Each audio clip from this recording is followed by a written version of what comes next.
하나님 앞에 나온 여러분 모두가 하나님이 놀라우신 그 은혜들을 만끽하는 여러분의 인생 되시기를 주님 이름으로 축복드립니다. 오늘은 영원한 구원의 보증이라는 제목으로 함께 나누도록 하겠습니다. 우리가 물건을 사다 보면 그 속에 함께 보증서가 따라올 때가 있습니다. 그리고 보증서에는요, 보증기간이 있습니다. 어떤 것은 몇 개월짜리도 있고, 어떤 물건은 1년, 5년, 제품에 따라서 다릅니다.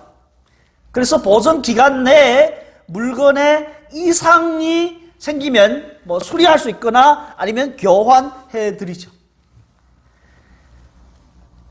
그리고 또 비싼 물건일수록, 중요한 것일수록 보증은 더욱 중요한 것입니다. 그렇다면 우리가 영생을 얻는 일에 보증이라는 것은 더더욱 중요한 것입니다. 우리가 평생 신앙생활을 하고 천국에 들어가는 그 찰나에 천국 문이 우리 앞에서 꽉 닫혀 있다면 얼마나 억울하겠습니까? 지난 주일에는 우리가 하나님께 나아가는 방법을 함께 나눴습니다. 하나님께 나아가는 것은 삼보 일배를 통해서나 아니면 조상 제사를 통해서나 아니면 어떤 종교 의식을 통해서가 아니라 예수 그리스도를 믿고 하나님께 직접 나아가는 것입니다. 예수 그리스도는 우리로 하여금 하나님께 나아가서 불멸의 생명의 능력을 누리게 하시는 분이십니다. 그렇다면 과연 하나님께서 정말 그 어마어마한 능력을 우리에게 보장해 주시고 계십니까? 우리가 보험을 가입할 때 어떤 암이라도 치료비 전액을 보장해 준다면 우리 마음이 든든하지 않을까요? 그렇다면 죽음을 반드시 이기게 해주겠다라는 것을 보장해 주는 데가 있다면 사람들은 어떤 반응을 보일까요? 에덴 동산보다 더 좋은 낙원에서 영원한 복을 누리겠다고 누릴 수 있게 보장해 준다면, 그런 데가 있다면 사람들은 어떤 반응이겠습니까? 천국의 낙원에 무료로 입주하게 해주겠다면 그 어떤 아파트 청약보다도 더 뜨거운 열기가 있어야 되는 것이 당연한 거 아니겠습니까? 여러분, 우리의 최고의 보장은요, 천국 낙원에서 영원한 복된 생명을 보장해주는 영생의 보장이 아닐까요? 이 땅에서는 우리가 100년을 산다 하더라도 그것은 잠깐입니다. 안개와 같이 사라지는 것이 우리의 인생이라고 했습니다. 그런데 그에 비해서 내세는 영원한 것입니다. 예수 그리스도께서는 하나님께 가까이 가는 자들이 천국의 낙원에서 영원한 복을 누리도록 보장해 주시는 멜기세덱 계열의 대제사장이십니다. 그것이 오늘 25절에서 그 핵심 진리가 담겨져 있는 것입니다. 그럼 이제 20절부터 함께 나누도록 하겠습니다. 하나님께서 예수 그리스도를 멜기세덱 계열의 대제사장으로 세우실 때는요, 맹세로 세우셨다고 했습니다. 그 내용이 20절과 21절에 있죠.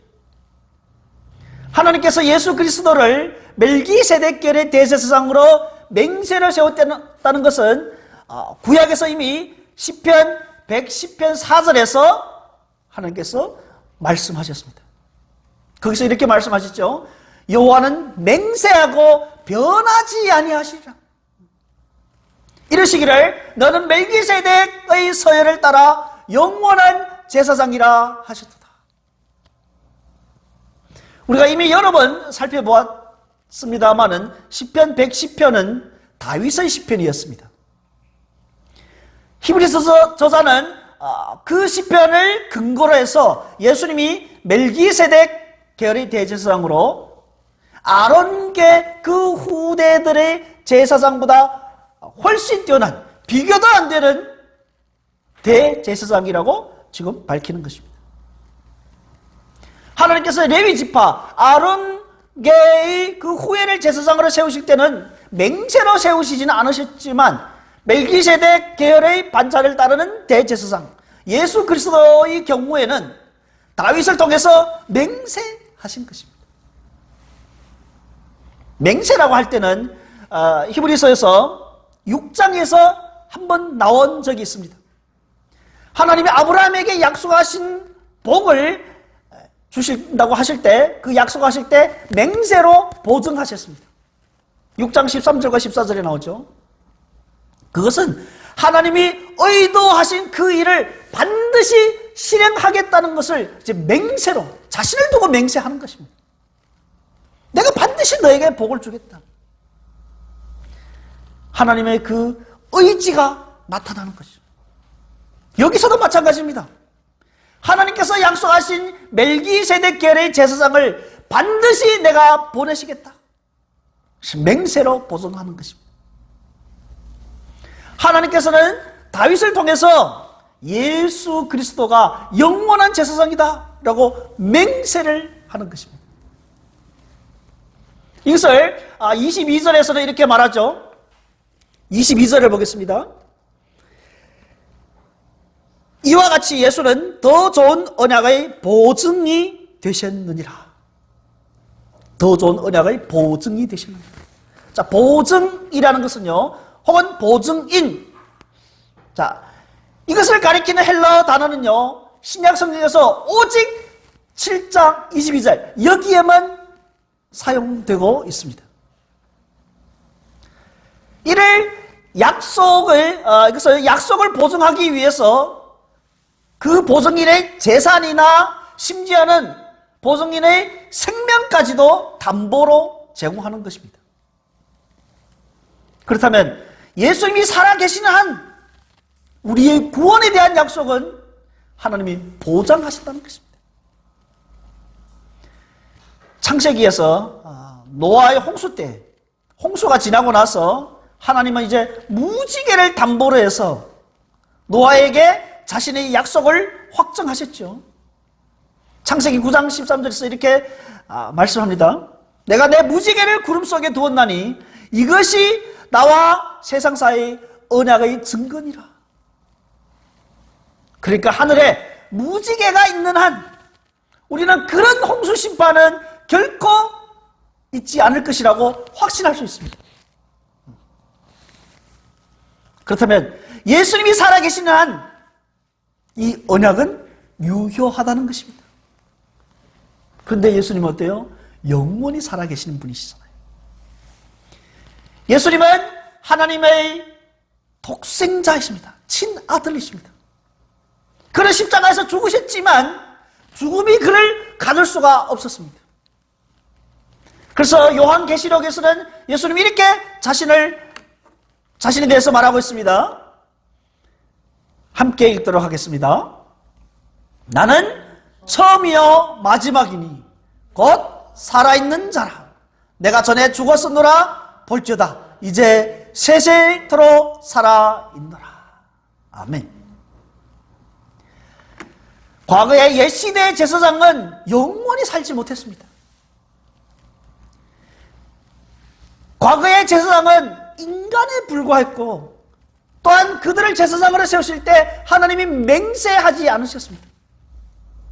구약의 제사장들 중에는요, 엘리의 두 아들처럼 이 굉장히 악한 제사장도 있고 또 반면에 다윗의 시대에 사독과 같은 또 경건한 제사장도 있었습니다.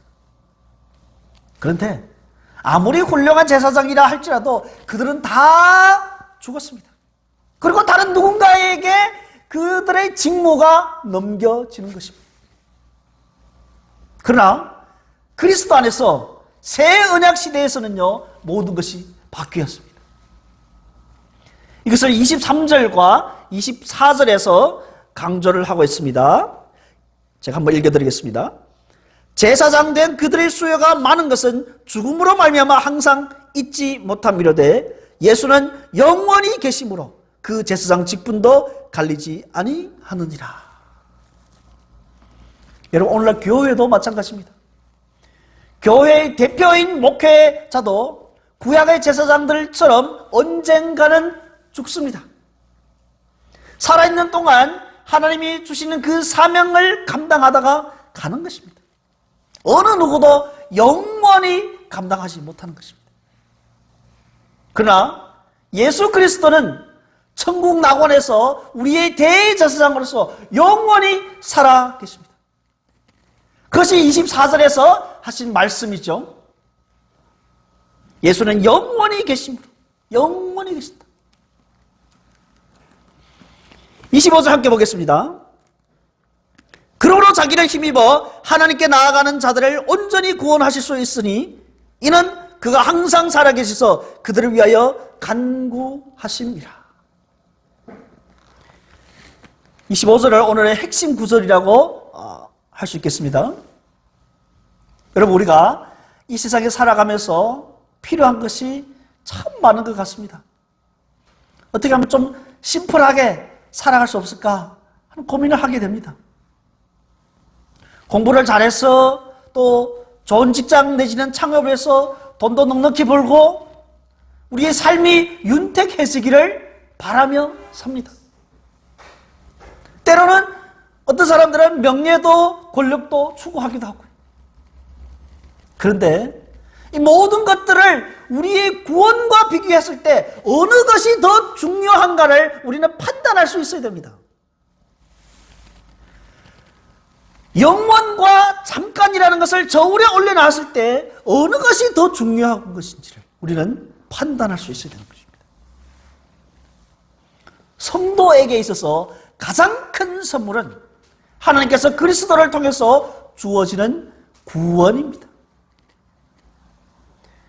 그래서 건강하든지 연약하든지 돈이 있든지 없든지 우리에게 그리스도를 통한 구원이 주어져 있다면 우리는 가장 행복한 사람이라고 우리는 자부할 수가 있는 것입니다. 그런데 사람들은 이 구원에 대해서 그리 중요하게 생각하지 않는 경향이 많이 있습니다.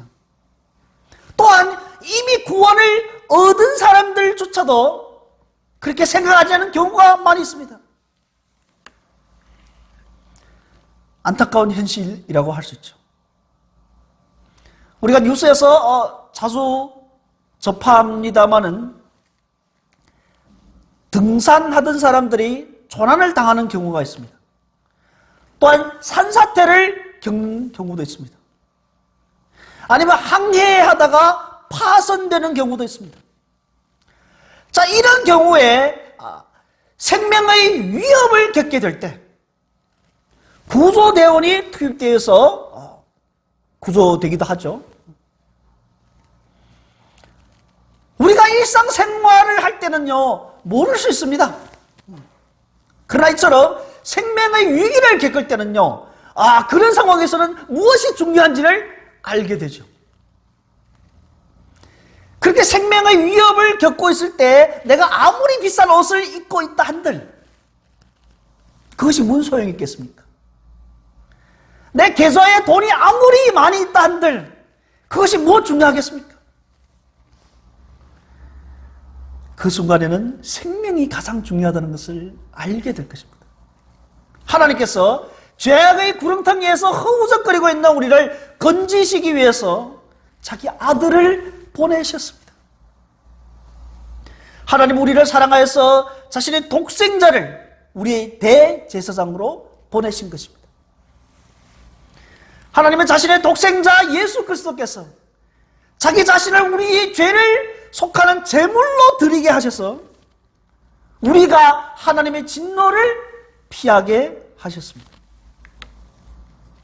그래서 오늘 25절의 말씀처럼요 예수 그리스도는 자기를 힘입어 하나님께 나아가는 자들을 온전히 구원하실 수 있는 것입니다. 사람들은 이렇게 말해요. 예수님이 자기 백성들을 위해서 죄로부터 구원하시기 위해서 아마 최선을 다하실 것입니다. 그럼에도 불구하고 구원받고 안 받고는 나의 자유의지에 달려있는 거 아닙니까? 내가 믿지 않으면 예수님도 어쩔 수 없는 거 아닙니까?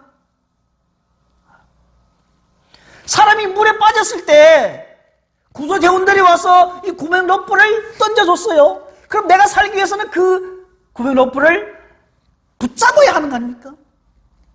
내가 해야 된다는 거예요. 내가 믿어야 된다는 거예요. 그래서 믿고 안 믿고, 구원받고 안 받고는 하나님도 하시지만은 그 주체는 나한테 있다 이거예요. 얼핏 들어보면 좀 그럴싸하게 들리지만 사실 그렇지 않습니다. 자, 이런 주장들을 우리는 신인협동설이라고 합니다. 신과 인간이 협동해서. 자, 이런 것은 천주교의 구원관이라고 할 수 있겠죠.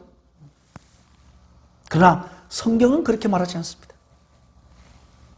성경은 인간은 다 죄 때문에 죽어 있기 때문에 이 구명 로프를 잡을 능력이 없습니다. 구원은요, 죄에 빠진 인간에게 로프를 던져서 그 죄인이 자기 의지로 로프를 잡는 것이 아닙니다. 구원은 이미 빠져 죽은 사람, 이미 죽은 사람에게 새로운 생명을 불어넣는 것입니다. 사람이 할 수 없는 것을 예수님이 하신다는 것입니다. 예수님만이 우리를 구원하실 수 있는 것입니다. 예수님께서 요한복음 6장에서 이렇게 말씀하십니다. 나를 보내신 이의 뜻은 내게 주신 자 중에 내가 하나도 잃어보지 아니하고 마지막 날에 다시 살리는 이것이니라. 예수님은 영원한 제사장으로 우리를 끝까지 구원하시되 항상 살아계셔서 우리를 위해서 간구하십니다. 그것이 25절 후반부에 있는 말씀이죠. 이는 그가 항상 살아계셔서 그들을 위하여 간구하심이라. 예수님께서 자기 백성을 구원하실 수 있는 것은 그들을 위해서 항상 간구하시기 때문입니다. 예수님이 십자가에 못 박히기 전날 밤에 겟세마네 동산에서 제자들을 위해서 간절히 기도했습니다. 그러면 틀림없이 하나님의 우편에서도 지금 우리를 위해서 기도해 주시고 있습니다. 아멘. 그러면 예수님이 하늘 보좌 우편에서 우리를 위해서 어떤 것을 기도하고 계실까요? 요한복음 17장은요 대제사장의 기도라고 합니다. 그래서 그에 있는 말씀을 보면 예수님이 지금 우리를 위해서 어떤 것을 기도하고 계신지를 알고 계실 것입니다. 요한복음 17장 11절 말씀입니다. 함께 읽겠습니다. 거룩하신 아버지여, 내게 주신 아버지의 이름으로 그들을 벗어나사 우리와 같이 그들도 하나 되게 하소서. 17절에는요 그들을 진리로 거룩하게 하옵소서. 아버지의 말씀은 진리니다. 아멘. 예수님이 살아계셨을 때 우리를 위해서 하나 되게 하소서, 거룩하게 하소서, 이것을 기도하셨습니다. 그리고 예수님은 우리가 영적으로 연약한 존재임을 알기 때문에 우리에게 또 성령을 보내주셨잖아요. 성령님이 우리를 도와주시고 계시잖아요. 로마서 8장 26절 말씀입니다. 같이 읽겠습니다. 이와 같이 성령도 우리의 연약함을 도우시나니 우리는 마땅히 기도할 바를 알지 못하나 오직 성령이 말할 수 없는 탄식으로 우리를 위하여 친히 간구하시느니라. 아멘. 그러므로 우리는요 연약하고 부족함에도 불구하고 우리는 기도에 확신을 갖고 하나님 향해서 부르짖을 수 있는 것입니다. 여러분 히브리서 7장은요 정말 놀라운 것입니다. 신약성경에서 로마서 8장이라면 다들 굉장히 보화가 담겨져 있는 말씀이라고 생각할 수 있습니다. 그에 못지않게 히브리서 7장도 중요한 말씀입니다. 물론 모든 성경은 다 하나님의 감동으로 된 말씀입니다. 하나님 말씀 맞습니다. 그럼에도 불구하고 히브리서 7장은 예수 그리스도에 대해서 그렇게 풍성하게 소개를 하고 있습니다. 7장에서 예수 그리스도에 대해서 소개를 할 때 한 단계 한 단계씩 점층적으로 소개를 하고 있습니다. 먼저는 예수 그리스도의 그 예표이신 멜기세덱으로부터 시작을 하죠. 멜기세덱을 소개하면서 예수님은 진정 우리의 의의 왕이요 평화의 왕이라는 것을, 영원히 우리를 다스리는 분이라는 것을 말해주고 있습니다. 그리고 11절부터 19절에서는요, 예수님이 옛 언약이 제공했던 것보다 더 좋은 우리의 소망이라는 것을 전하고 있습니다. 불멸의 생명을 소유하신 예수님께서 우리에게도 그 생명을 주시는 것입니다. 그리고 20절에부터 25절에서는요, 예수님의 대제사장직은 하나님이 맹세하심으로 된 것입니다. 예수님은 영원히 살아계심으로 하나님의 새로운 언약의 보증이 되시는 것입니다. 예수님 우리의 구원의 보증이 되시는 분입니다. 정말로 놀라운 거죠.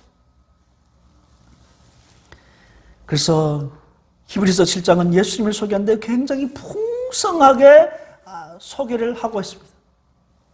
예수님께서 요한복음 10장에서 이렇게 말씀하셨잖아요. 내가 온 것은 양으로 생명을 얻게 하고 더 풍성히 얻게 하려는 것이라. 여러분, 예수님이 주시는 이 풍성한 생명을 경험하려면요, 우리는 그리스도인으로서, 하나님의 백성으로서, 예수 그리스도의 제자로서 가장 중요한 것은 그분을 더 깊이, 더 풍성하게 알아야 하는 것이 아니겠습니까? 우리가 신앙생활 중에서 이것보다 중요하고 긴급한 것은 없습니다. 베드로후서 3장 18절에서 이렇게 말씀합니다. 오직 우리 주 구주 예수 그리스도의 은혜와 그를 아는 지식에서 자라가라. 주님을 알아가는 가운데서 자라가라, 성장하라. 바라옵기는 주님을 더 깊이 알고 그리스도의 사랑의 너비와 길이와 높이와 깊이를 경험하시기를 주님 이름으로 축복드립니다. 이제 우리는 히브리서 7장에서 예수님을 소개하는데 그 정점을 찍게 되는 것입니다. 지금까지 예수님에 대한 소개를 이제 모두 종합을 해서 26절에서는 뭐라고 하냐면요, 이러한 대제사장은 우리에게 합당하니라. 이것으로 결론 짓고 있습니다. 자, 이 말씀은 또한 히브리서에서의 첫 번째 정상을 찍게 되는 것입니다. 예수님은 모든 면에서 우리에게 완전히 합당하시고 우리를 완전히 구원하실 수 있는 그런 능력이 있으신 분입니다. 7장 26절에서 예수님을 5가지로 소개하는데, 먼저는 거룩하다, 악이 없다, 더러움이 없다. 자, 이 3가지를 우리가 먼저 살펴본다면 예수님은 하나님 앞에서 거룩하신 분입니다. 그리고 사람들 앞에서도 악이 없으신 분입니다. 그리고 예수님은 자신도 도덕적으로도 흠이 없으신 분입니다. 그 다음은요, 죄에서 떠나 계시고 또 하늘보다 높이 되신 분이십니다. 예수님이 이 땅에 계셨을 때 죄인들의 친구가 되셨습니다. 그럼에도 불구하고 죄로부터 분리되어서 죄에 오염되지 않았습니다. 예수님은 한센병자나 또 죽은 자를 만졌지만 그 죄에 오염되지 않았습니다. 유대인들의 정결법에 보면 이런 자들은 만질 수가 없거든요. 오히려 어떻게 했어요? 예수님이 그들을 만지심으로 인해서 예수님이 오염된 것이 아니라 오히려 예수님의 생명을 그들에게 전해준 것입니다. 예수님은 거룩하시고 악이 없고 더러움이 없고 죄에 오염되지 아니하시고 하늘보다 높인 그 보좌에 앉아 계시기 때문에 우리를 완벽하게 구원하실 수 있습니다. 그리고 27절에서는 그가 단번에 자기를 들여서 이루셨습니다. 27절은 예수님의 제사장 사역을 이제 이스라엘의 그 구약의 제사장들의 사역과 대조시키는데요. 여러분, 조각가라면 그에게 필요한 것은 아마도 예술적인 감각, 능력일 것입니다. 과학자, 음악가, 운동선수, 이런 분들은 모두 자기 분야에서 전문적인 실력이 필요할 것입니다.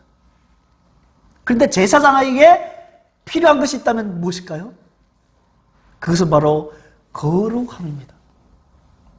왜냐하면 제사장은 거룩하신 하나님 앞에서 정결한 제물을 드려야 하기 때문입니다. 제사장 자신도 죄인이기 때문에 먼저는 자기의 죄를 위해서 제사를 드려야 했고, 그리고 백성들의 죄를 위해서 제사를 드립니다. 그리고 끊임없이 이런 제사를 드려야 됩니다. 자, 이런 것은요, 이들이 드린 제사는 충분하지 못했습니다. 그래서 다른 제사가 필요하다는 것을 말해주고 있는 것입니다. 이런 구약의 제사장들이 드렸던 제사와는 엄청나게 대조적으로 7장 27절에서는 예수님의 그 완전한 충분한 제사에 대해서는 이렇게 말씀하고 있죠. 그가 단번에 자기를 들여 이루셨습니다. 단번에 자기를 들여서. 구약의 제사장은 죄인인 반면에 예수님은 거룩하십니다. 죄가 없으신 분. 구약의 제사장들이 드렸던 그 제사는 충분하지 못했던 반면에 예수님이 드렸던 제사는 충분한 것입니다. 구약의 제사장들이 그 죄인들의 필요를 충족시키지 못했다면 예수님은요, 단번에 우리를 하나님과 화해시킬 수 있으십니다. 예수님이 인격에 있어서 완전히 합당하신 것 같이 예수님은 사역함에 있어서도 우리에게 합당한 대제사장인 것입니다. 그래서 예수 그리스도야말로 과거의 그 모든 제사장들이 가리켜 보이는 그분인 것입니다. 거룩하고 악이 없고 더러움이 없으신 분. 자신을 제물로 삼아서 단번에 제사를 드리신 예수님. 그분은 우리 죄를 위해서 우리를 죄에서 구속하시고 우리를 하나님과 화해시키는 그분인 것입니다. 사랑하는 여러분, 예수님은 자기를 힘입어 하나님께 나온 자들을 온전히 구원하실 수 있으십니다. 하나님의 맹세로 되신 대제사장 예수님은 우리의 영원하고 온전한 대제사장이십니다. 오늘의 말씀을 통해서 두 가지를 함께 나누기를 원합니다. 먼저 우리가 깨달아야 할 것은 있다면 예수 그리스도 외에 우리가 구원받을 수 있는 다른 이름이 없다는 것입니다. 우리는 어느 종교를 믿든지 그것이 다 하나님을 믿는 것이기 때문에 다 천국 가는 것이라고 하는 이 종교다원주의에 빠져서는 안 되는 것입니다. 요즘에는 예수 그리스도만 구원자라고 믿는 사람은 무식한 사람이야. 종교다원주의를 믿는 사람은 굉장히 깨어있는 사람이야. 자, 이렇게 생각하는 경향들이 있어요. 예수만 구원자라고 믿는 사람은 이 오만의 극치야. 종교다원주의를 믿는 사람은 굉장히 겸손한 사람이야. 이렇게 말해요. 예수만 구원자라고 믿는 사람은 꽉 막혀있는 사람이야. 굉장히 편협한 거야. 그러나 종교자원주의를 믿는 사람은 확 뚫린 사람이야. 굉장히 넓은 사람이야. 이렇게 말을 해요. 과연 정말 예수 그리스도만 구원자라고 믿는 사람이 무식하고 교만하고 편협하고 꽉 막혀있는 사람일까요? 종교다원주의는 그러면 유식하고 겸손하고 확 뚫려 있는 사람일까요? 여러분, 어느 종교든지 다 같은 하나님을 믿는 것이기 때문에 구원을 이루는 것은, 이 종교다원주의를 믿어서 구원에 이른다는 것은 그는 유식한 것이 아니라 무식한 것입니다. 조금만 생각해 보시면 알잖아요. 여러 종교가 존재하는데 그 종교들마다 믿는 하나님은 다 다른 것입니다. 오늘 우리가 주일학교 때 우리 어린이들과 함께 나눈 그 말씀도 있죠. 하나님에 대해서 다 다르다고. 여러 가지를 우리가 함께 봤죠. 예를 들면 불교에서는 사실 하나님이 없습니다. 자신이 부처가 될 수 있다라고 생각합니다. 이슬람은요, 그들은 비인격적인, 인격이 없는 단일 신을 믿고 있습니다. 근데 기독교는 인격적인 삼위일체 하나님을 믿고 있죠. 모든 종교가 다 같은 하나님을 믿는다는 것은 무식하고 정확하지도 않고 또 정직하지도 않은 것입니다. 이 세상의 모든 종교가 하나의 공통점이 있다면요, 그들은 다 인간의 그 공적을 쌓아서 인간의 노력을 통해서 구원을 받는다라고 생각을 합니다. 그런데 기독교는요, 하나님의 은혜로 구원을 받는 것이죠. 기독교 외에 모든 종교는 행위 구원을 말합니다. 그러나 기독교는 하나님의 은혜로 구원받는다라고 말합니다. 여러분, 하나님께로 가는 길은 여러 가지가 있다고 하는 그 종교다원주의, 이들의 주장은 오히려 교만이고 무식한 겁니다. 예수 그리스도만이 구원자라고 믿는 것은 교만한 것이 아니라 오히려 그것은 정직한 것입니다. 종교다원주의자들은 참 진리를 모르기 때문에 우리는 그들을 비난하기에 앞서 겸손하게 그들에게 우리는 참 진리를 전해줘야 하고 예수 그리스도를 전해줘야 하는 것입니다.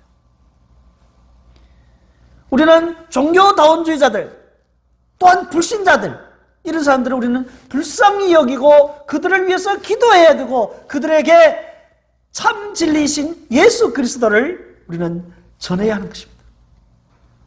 그들에게 예수 그리스도의 사랑을 우리가 베풀어야 하고 우리가 바르게 살아감으로써 그들에게 예수님께로 올 수 있도록 인도해야 되는 것입니다. 우리는요, 어느 종교나 다 하나님께 가는 길이라고 믿는 이 종교다원주의를 우리는 따라가서는 안 됩니다.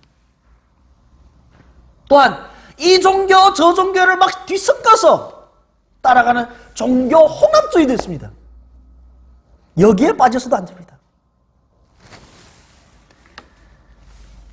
또 어떤 것이 있냐면요, 세상의 모든 종교를 하나로 이제 연합하려는 이런 것도 있습니다. 이런 종교 연합체에도 우리는 미혹되어서는 안 됩니다. 이들은 세계 평화라는 이 탈을 쓰고서 하나로 만들려고 합니다.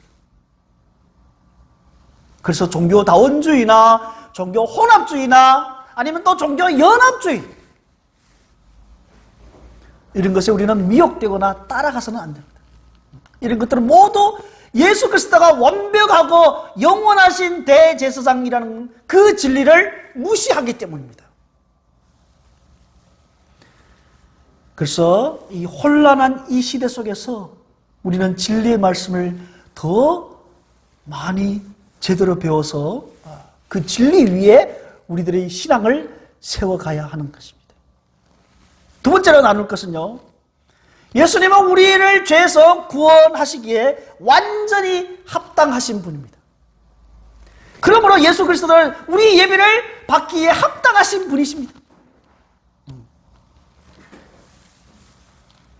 그래서 주일날 예배는요, 예수님이 우리의 중심이 되어야 하는 것입니다. 내가 중심이 아니라 예수님이 중심이 아닙니다. 여러분, 진정한 예배는 어디서 시작하는 것입니까? 사실은 우리가 무엇을 진짜 필요로 하는지 알게 되면서부터 시작된다라고 할 수 있습니다. 그렇다면 우리에게 진짜 필요한 것은 무엇일까요? 우리 어린이들 핸드폰입니까? 애플워치입니까?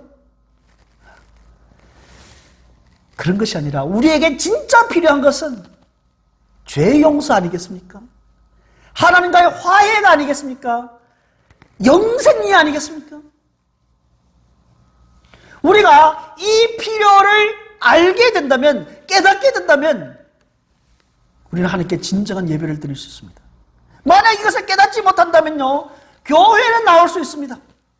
그러나 하나님께 진정 예배를 드릴 수는 없을 것입니다.